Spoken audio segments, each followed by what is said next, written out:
It's fun. I love this sport. I gave it my all. It's fucking crazy. I had a blast, and thank you to all the fans and everyone. All right, folks, it's over. Anthony Joshua knocks out Jake Paul in the 6th round of their fight on Netflix. Style that would align with a ring that size, a negative style, as we mentioned. It really comes down to the fan interest. Jake Paul is on a 2-fight stretch coming into this one, which really put his reputation on the line. Boxing pros reacted. Professional boxers are weighing in on the possibility of Jake Paul stepping away from the ring after his surprising knockout defeat against Anthony Joshua. Jake has suggested that once he feels he's accomplished everything he set out to do in boxing, he may walk away from the sport altogether. He's also hinted at turning his focus toward a future in professional football, which would mark a dramatic new chapter in his athletic career. Well, after this, like legitimately, just to play like safety and just deck people. No, I swear to God, I'm about to bring hella ratings to whatever team I'm on.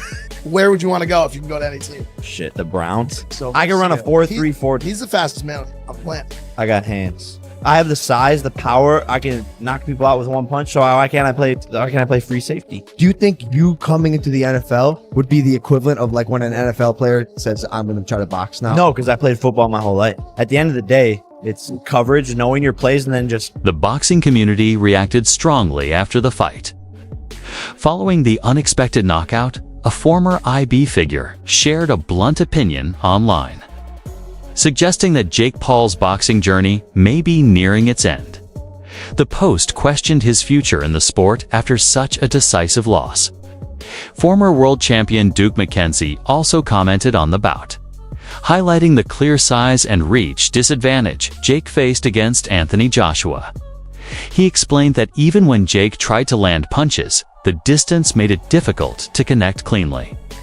McKenzie warned that continuing to take fights like this could be dangerous and advised that Jake seriously reconsider his direction in boxing to avoid further harm to his reputation and well-being. Tried to throw a shot, he would lunge in, jump in, and because he was so short, he'd miss. And then he ended up stumbling over his feet and falling over.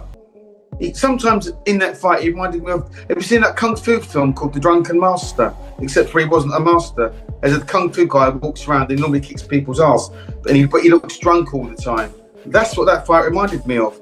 It was such a poor showing from Jake Paul. You know, I mean, it's a well-documented fact. There was a lot of money on the line. And I'm sure you, Max, as I would, and anybody else in the street would fight Anthony Joshua for 75 million. You just would. And the same thing would happen. And even after the fight, now the fight's over, you're 75 million. Another former figure, Chelsea, reacted emotionally to Jake Paul's surprising loss, sharing a candid sense of relief in an online post. The message suggested satisfaction with the outcome and implied that the result might finally quiet some of the noise surrounding Jake's boxing career. Former UFC champion Michael Bisping also weighed in on the defeat against Anthony Joshua, describing the performance as a technical showcase. He broke down how Jay's sharp uppercuts and punch combinations caused significant damage and left Jake with very limited movement. Even when Jake attempted to evade the shots by staying on the move, he was unable to avoid the pressure. Bisping stressed that the visible damage to Jake's face and overall condition was serious, making it clear that proper rest and recovery should come before any thoughts of returning to the ring. In my humble opinion, because I'm a big Anthony Joshua fan. Of course, I've been a supporter for the longest time. A rather lackluster, unmotivated Anthony Joshua that didn't look like he was being particularly nasty, right?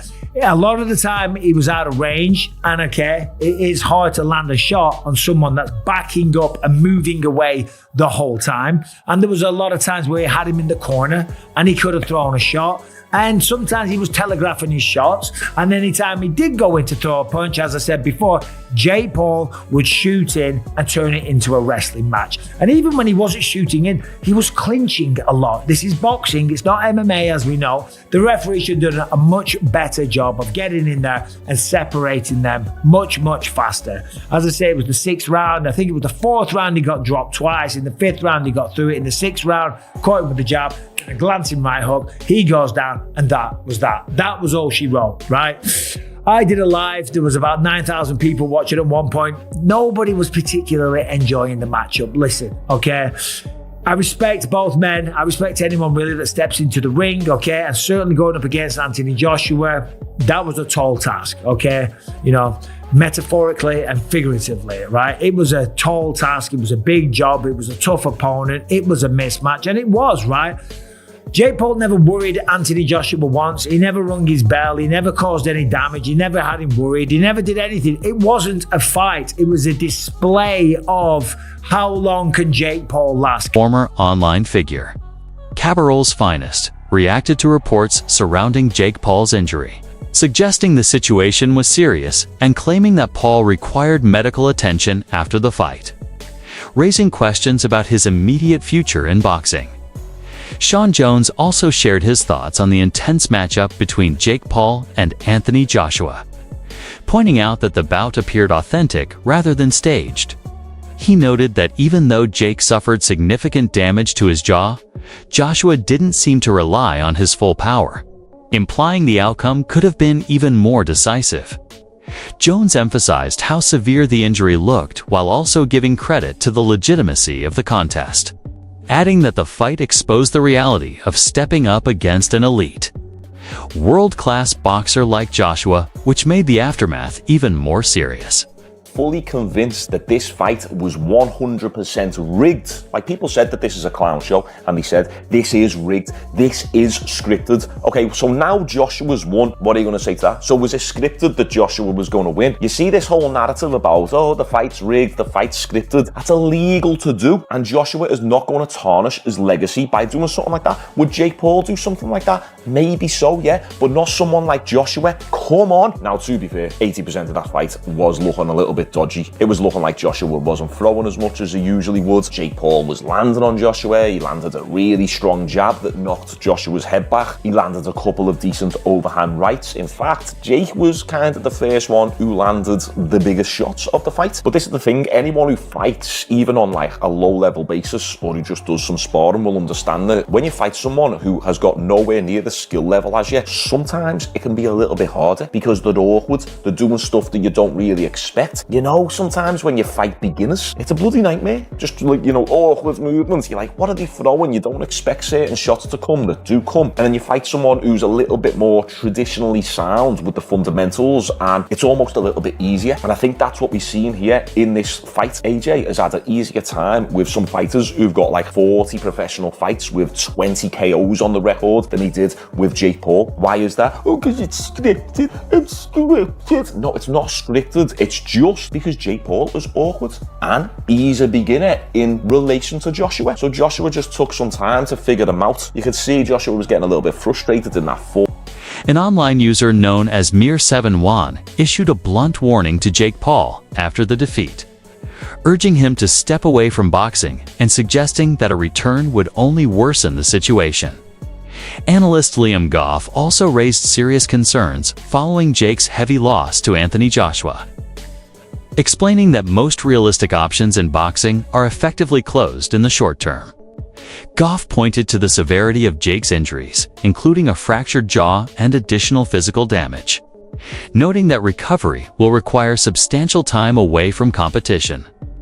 He stressed that any plans to continue fighting must be paused until full healing takes place, emphasizing that this recovery period is critical for Jake's long-term health and any future involvement in professional sports. Tank Davis, he was looking at a guy who was, what, 5-6 inches shorter than him and probably 60-70 pounds lighter, right? So he was probably looking at that thinking, yeah, you're a legit boxer, yeah, you hit very hard, but look how much bigger I am to you.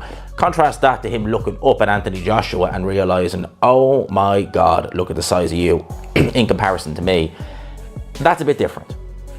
And I think with Jake Paul, it really dawned on him what's going on. But Jake Paul has to keep face. He has to stay essentially in that persona that you know, I am the man, I'm going to win this, trying to sell a dream to a casual, a bit like what Eddie Hearn does, trying to sell the casual audience that this is going to be a real fight, quote unquote. It was a real fight. It's not scripted, but you know what I mean, that he's really in this fight. That's what he was trying to do. And he did that well up until fight night. Boy, did he fail miserably on fight night. Again, I give him credit. He doesn't need to box. He can choose an easier profession, as I say. But to go in and to run around the ring like that, that was something else entirely. I mean, he was doing his best Roadrunner impression in there. He was running around that ring from the minute that bell went. That was all he was trying to do. And listen, AJ's performance, I can critique it from a defensive point of view, that he got hit with some silly shots that he probably shouldn't have been hit with. He was trying to cut the ring off in a ring as big as that. It's not easy. All right. And furthermore, if you're in there with an opponent who purely just wants to survive, he's no interest in winning the fight, he just wants to go the rounds. People, you could be one of the most hyper, you could be a prime Mike Tyson, Bone Crusher Smith, prime example. People never talk about that fight with Mike Tyson because they... After picking up an injury in his latest fight, Jake Paul shared an update with fans on X, explaining that he had undergone surgery and that the procedure was successful. He expressed appreciation for the medical staff who treated him, noting the pain and stiffness he's dealing with, and mentioning that he'll be limited to a liquid diet during the early stages of recovery. Commentator Wade also gave his take on Jake's situation, suggesting that part of Jake's mindset came from feeling he had already achieved his goals in boxing and misting from the freedom of not needing to defend multiple titles, allowing him to target high-profile money fights in the future. Wade discussed possible blockbuster matchups and even the idea of a slower year ahead, while noting that a massive fight against Tyson Fury could still be there if Jake fully commits. At the same time, he made it clear that Jake was far behind Anthony Joshua in terms of size, power, speed, skill, and endurance, though he still respected Jake for stepping into the ring. Wade also pointed to the online hype surrounding the bout, praising Jake for taking on such a high-level challenge and calling the event an entertaining spectacle for boxing fans. And I don't think he fights a ton in 2026. I think it'll be a very slow year for him. Look for those two guys as the main two he would fight. I wish it was Tommy Fury, but I doubt it. On the other side, I want to see him get back into boxing specifically, get back into committing to this, because there is a massive, massive fight that awaits him in Tyson Fury. It's far past time that it happened. If they don't do it now, they never will. And yeah, man, I don't really know what else to say on this fight. As far as, what happened in there tonight, I know on Twitter people are going to want their money back, or they're going to call it a bad fight or a sloppy fight or whatever. And then there's going to be people, celebrating Jake's downfall. That was always going to be the case. Of course, the first time he gets rocked, dropped, and stopped, people are going to celebrate like it's the 4th of July or it's their birthday or like it's Christmas. So yeah, expect that, but I won't do that here. I won't, because I respect the hell out of him for going and doing it, and there's not any normal people on earth. Another online user, Zane, reacted to reports of Jake Paul's injury with shock and concern, suggesting that the damage could have serious consequences for his ability to continue boxing. Following Jake Paul's loss to Anthony Joshua, multiple reports confirmed that he suffered a broken jaw, an injury considered severe enough to keep him out of the ring for an extended period. Medical experts and boxing insiders have noted that a complex jaw fracture requires significant rest, rehabilitation, and close monitoring to avoid long-term complications, meaning all fighting plans must be placed on hold. Fans and analysts have echoed these concerns, stressing that a fighter's health must take priority after such a punishing bout. Jake has also shared updates on his condition, expressing gratitude toward his medical team while acknowledging the pain and physical limitations he is facing during recovery. With his jaw injury preventing any safe training or competition, the focus remains entirely on healing, marking a major pause in his boxing career. What Jake Paul fight was going to be rigged, these x-rays definitely tell a different story. So on December 19th of 2025, as I'm sure most of you are probably aware, Jake Paul fought the two-time unified heavyweight champion Anthony Joshua at the Cassia Center in Miami, Florida, which was streamed exclusively on Netflix as part of a major boxing event that was promoted by Paul's Most Valuable Promotions. The ending result was Anthony Joshua won by knockout in the 6th round after Jake Paul was knocked down 4 times in total, twice in the 5th round and twice in the 6th round. Anthony Joshua landed 48 punches on Jake Paul compared to Jake Paul landing about 16 on Anthony Joshua. And this is the 2nd professional loss of Jake Paul's fighting career, dropping his record down to 12-2. Now, Jake Paul ended up suffering a double broken jaw during the fight and was taken to the hospital afterward, skipping the post-fight press conference probably because he probably couldn't talk. But in his in-ring interview, he said, "That was crazy. I had a blast. I think my jaw is broke."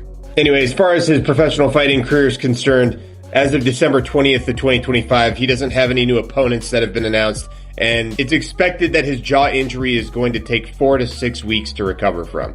Regardless of how you feel about him, that dude fought a 2-time heavyweight champion and survived. And I think we can all agree that regardless of Analysts Brian Campbell and Shaquille Majori appeared on CBS Sports to break down Jake Paul's recent fight, offering detailed insight into his tactics and overall performance. They observed that Paul relied heavily on movement and avoidance, prioritizing defense and staying off the ropes, which helped him remain in the fight longer than many expected. However, they questioned how he could realistically compete for a cruiserweight title without taking a more assertive approach against elite-level opponents. Campbell noted that Paul's long-term viability in boxing may be driven more by his popularity than pure technical ability, pointing to potential high-profile bouts such as a matchup with KSI or a rematch with Tommy Fury as financially attractive options. The analysts also suggested that Paul's preference for a larger ring and his evasive fighting style indicate that entertainment value and audience interest may currently outweigh a true push toward top-tier competitive success. He's doing in the boxing ring. Listen, so long as people will tune in and so long as Jake Paul is paid by Netflix or any broadcaster to air his fights, we're going to see this continue. And Jake Paul knows his business model, right? Now, this deviated, this AJ fight, which came together kind of last minute after the Tank Davis fight fell apart. But we know Jake Paul's MO here. It's find the most popular guy with the most physical disadvantages for me to fight. And Jake Paul has the benefit that he's turned himself into a villain, or in the pro wrestling circles, a heel. People tune in to what we did not tune into this fight to see competitive boxing. Most of us tuned in because we thought, here's Anthony Joshua. Here's a 2-time unified heavyweight champion, a guy who physically just overwhelms Jake Paul. And we're finally going to get what Tyron Woodley and Anderson Silva, Nate Diaz were not physically fit, whether it be through their size, experience, or age, to do, and that is knock out Jake Paul. And so, because I don't really feel like we got that satisfying comeuppance that a lot of people have been waiting for, it kind of gives Jake Paul a little bit of mystique, I'd almost say, to still try and string this along. Now, I don't know in terms, he says he wants to be cruiserweight champion. I'm not quite sure what the competitive road there is, because let's make no mistake, the reason this fight lasted as long as it did is because Jake Paul focused exclusively on being elusive. He did his best, and kudos to him, right? He did a great job of not getting cornered. He was always on the gas until the gas sort of fell out from underneath him. And so I don't quite know, short of leveraging his popularity, how he's going to get to that title shot if he's not actually going to fight, like really fight an elite boxer. But if he's looking to make money, there's the KSI fight out there. There's the Tommy Fury